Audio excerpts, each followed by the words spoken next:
اسرائیلی حملوں میں شہید فلسطینیوں کی تعداد 2000 کے قریب پہنچ گئی۔ غزہ سے نقل مکانی کرنے والے 3 قافلوں پر اسرائیلی طیاروں کے حملوں میں مزید 70 فلسطینی شہید جبکہ سینکڑوں زخمی ہو گئے۔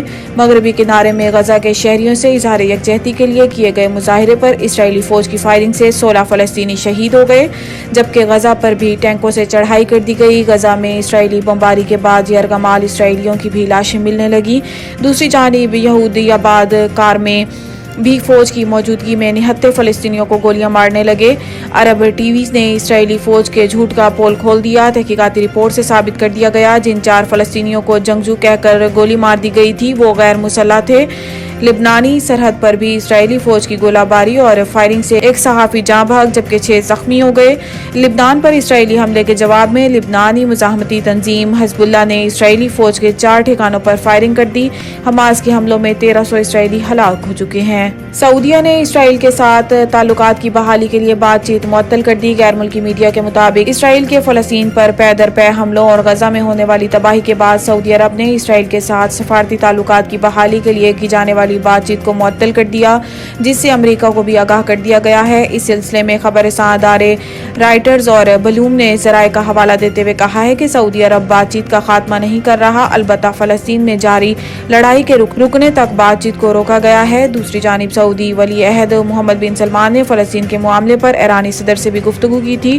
واضح ہے کہ اسرائیل اور حماس کے درمیان جاری لڑائی میں اب تک اسرائیلی فضائیہ کی بمباری میں 2000 کے قریب فلسطینی شہید ہو چکے ہیں جن میں سے 500 سے زائد بچوں کی تعداد ہے۔ فلسطین وزارت صحت کے مطابق اسرائیلی بمباری میں زخمیوں کی تعداد 6338 سے تجاوز کر گئی۔ تربت میں فائرنگ سے ایک ہی خاندان کے 4 افراد سمیت 6 مزدور جاں بحق 2 زخمی۔ پولیس کے مطابق 2 نامعلوم مسلح افراد کی فائرنگ جاں بحق افراد کی لاشیں اور زخمیوں کو اسپتال منتقل کر دیا گیا۔ پولیس کا کہنا ہے کہ تربت میں فائرنگ سے جاں بحق اور زخمی مزدوروں تعمیراتی کام کے سلسلے میں موجود تھے۔ پولیس جائے حادثہ پر پہنچ گئی اور اس نے واقعے کی تفتیش شروع کرتے ہوئے ملزمان کی تلاش شروع کر دی۔ پولیس کا کہنا ہے کہ تربت فائرنگ واقعے میں جاں بحق افراد کی شناخت رضوان، شہباز، وسیم، شفیق احمد، محمد نعیم اور سکندر کے نام سے ہوئی جبکہ فائرنگ میں زخمی افراد میں غلام مصطفیٰ اور توحید شامل۔ پولیس حکام کا بتانا ہے کہ تربت میں فائرنگ سے جاں بحق 6 میں سے 4 افراد ایک ہی خاندان کے تھے۔ جاں بحق افراد میں 2 سگے بھائی، 1 کزن اور 1 ماموں شامل۔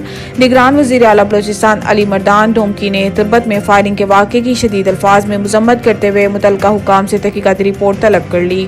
4 حاضر سروس فوجی افسران کی خدمات نیب کے سپرد وفاقی حکومت کی جانب سے سیول عسکری اور پولیس افسران کے تقرر و تبادلے کیے گئے ہیں جبکہ اسٹیبلشمنٹ ڈی وی این کی جانب سے جاری نوٹیفیکیشن کے مطابق وزیر اعظم کی منظوری سے پاک فوج کے 4 حاضر سروس افسران کی خدمات سیکنڈمنٹ کی بنیاد پر نیب کی سپرد کر دی گئی ہیں۔ نوٹیفیکیشن کے مطابق بریگیڈیئر محمد خالد کو ڈائریکٹر تعینات کر دیا گیا جبکہ lieutenant colonel Nadeem Muzaffar additional director military intelligence corps سے میجر ولید خالد اور major Qais Kamran deputy director NAB مقرر کر دیے گئے ہیں۔